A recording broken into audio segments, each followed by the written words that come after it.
What's up everyone, this is Salmon Sauce and we're going to be talking about strength today in 2K23.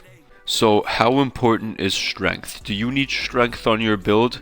It's a good question, because obviously if you don't need strength you can use those points to put into something else which is going to help you in another area of your game. So let's talk about which positions need strength, because it's going to depend based on your position, your playing style, all that. So centers absolutely need strength.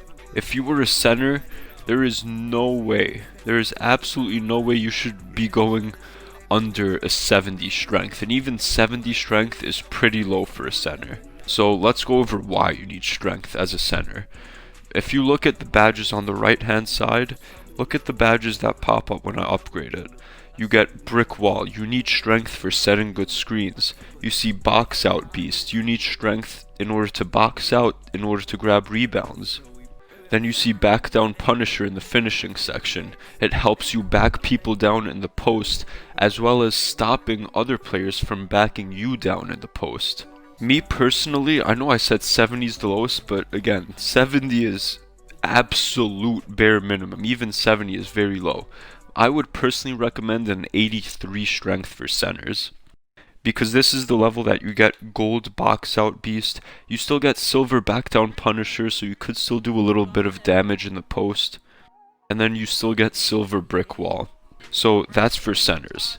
Now let's say you are a slasher. I'm gonna bunch up the point guard through power forward section together, because pretty much everyone other than centers can handle the ball this year. So I'm just gonna split into two categories: shooters and slashers. Strength is more important for slashers, because what strength does is it doesn't necessarily help you finish unless if you put the bully badge on that you see in the finishing section, and strength does help you get that. You go up to 95 to get it on Hall of Fame, and then you get gold at 89, you get silver at 82, and you get bronze at 74.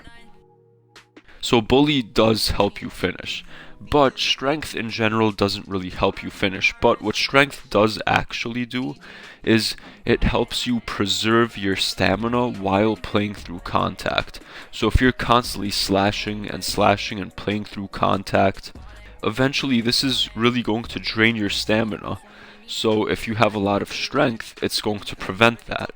That's really the number one use of strength. It helps preserve stamina while playing through contact.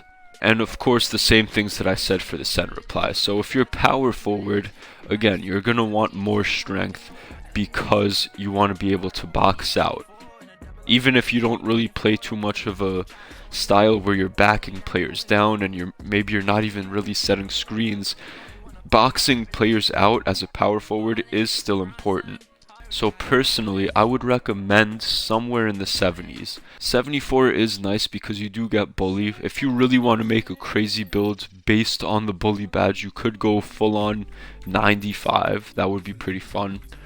But you don't need to go 74. You don't necessarily need that bully badge in order to slash, but at least a 70. If slashing is your primary form of offense, I would recommend a 70 strength. You could go lower, I would say minimum 60. 60 should be the bare minimum. But again, if you're a power forward, I would say you would probably want to do higher. Small forward, I think 60 is better. And shooting guard, point guard, maybe you could get away with somewhere in the mid 50s. And then finally going on to shooting builds. Again, as I said with the power forward, if you're trying to box out and grab rebounds, you are going to need strength. But if your primary form of offense is coming from shooting, you're not really going to need strength on offense, because since you're not really playing through contact very much, you're not really going to be losing your stamina. So shooting builds, if you're primarily a shooter, if mostly what you do is just stand on the wing or the corner and just do catch and shoot threes, you don't really need strength, especially if you're a smaller guard. So honestly, you could go pretty low, but as you could see, when I lower it, some other stuff gets lower too, because let's say if you do perimeter defense, it's going to come up with perimeter defense.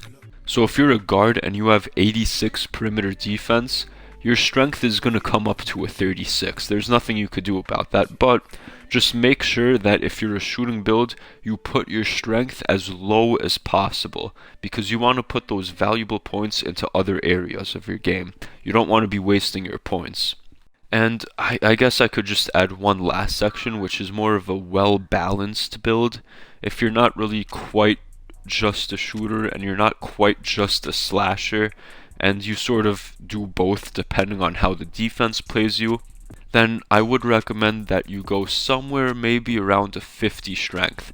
I personally have, I would say, a balanced shooting guard.